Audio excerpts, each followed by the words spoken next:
Approximate values for trigonometric ratios. So example 5, determine whether each trigonometric ratio is positive or negative without using a calculator. Then, using a calculator, determine the approximate value for each correct to 4 decimal places. So, without a calculator, we're going to determine whether this is positive or negative. I simply need to know what quadrant this is in, and then I would know using the cast rule. So, to do that, because you're not used to the pi by 5 values, you could have anything here.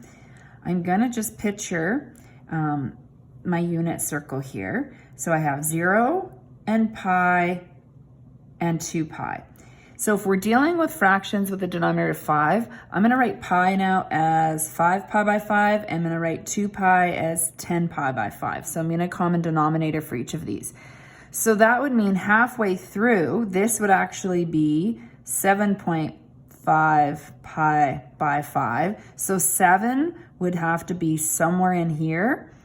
So it is in quadrant 3. So it would be positive because 10 in quadrant 3 is positive.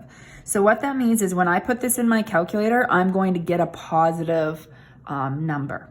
Okay, so let's talk about the calculator part. This is just like how you see it. You're going to put 10, 7 pi by 5. If your calculator opens brackets, it's a good idea to close them because you're not evaluating anything else. Probably okay if you didn't.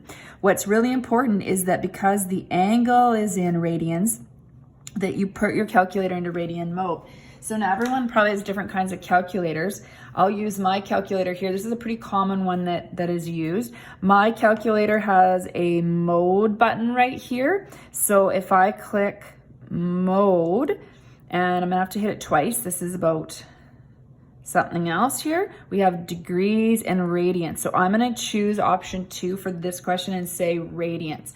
And what that did, and it's a little hard to see maybe on the video, but this is now a little R.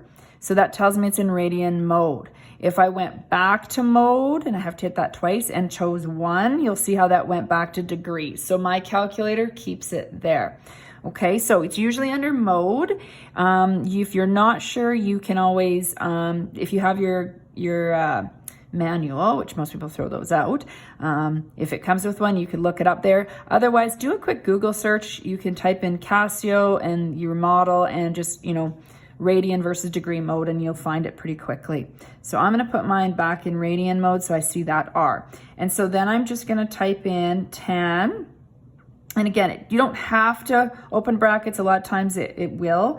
So you're going to go 7. You want to use the pi symbol and then divided by 5 and then hit equals. Oh, I'm going to have to use a bracket there on that one with this one. I don't normally use this calculator.